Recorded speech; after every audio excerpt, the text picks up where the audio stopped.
In the dawn of the 21st century, the phenomenon known as global climate change has risen to the forefront of the American consciousness.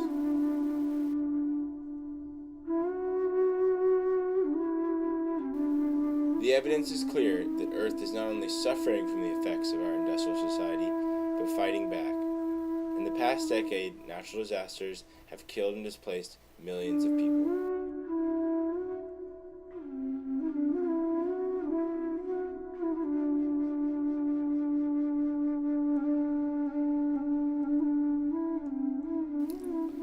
Our wasteful consumer habits have caused irreparable damage to our planet, as we have drained our natural resources at a rate that is not sustainable for the future of our planet. We must act now, before it is too late and we have completely shattered our relationship with our living environment. We must take responsibility for preserving and nurturing our planet in hopes of creating a bright future for humanity. Additionally, we must work to protect people from the environmental dangers of industrial society.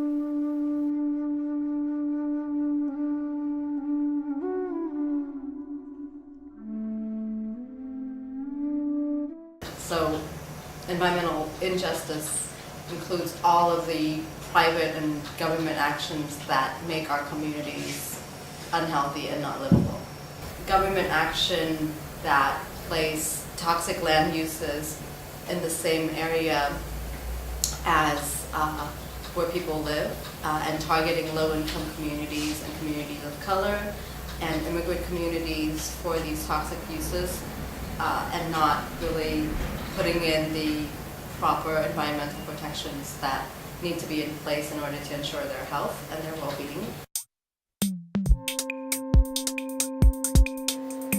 To help protect all communities against pollution and other acts of environmental injustice, we must recognize that it is largely due to our rapidly decreasing petroleum-based energy infrastructure and our wasteful habits.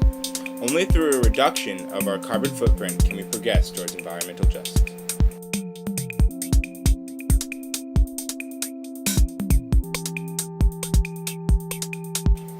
Pulling away from fossil fuels and other types of pollutants means embracing the power of renewable energies. Solar power, wind power, hydroelectricity, and hydrogen fuel cell all represent the future of an environmentally sustainable world.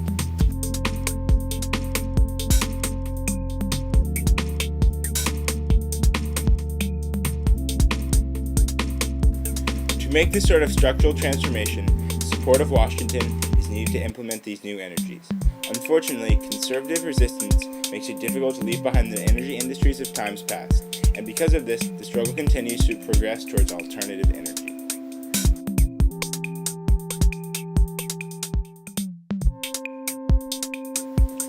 Perhaps in an America that wholeheartedly embraces this environmental dilemma, alternative energies will have a more welcome reception.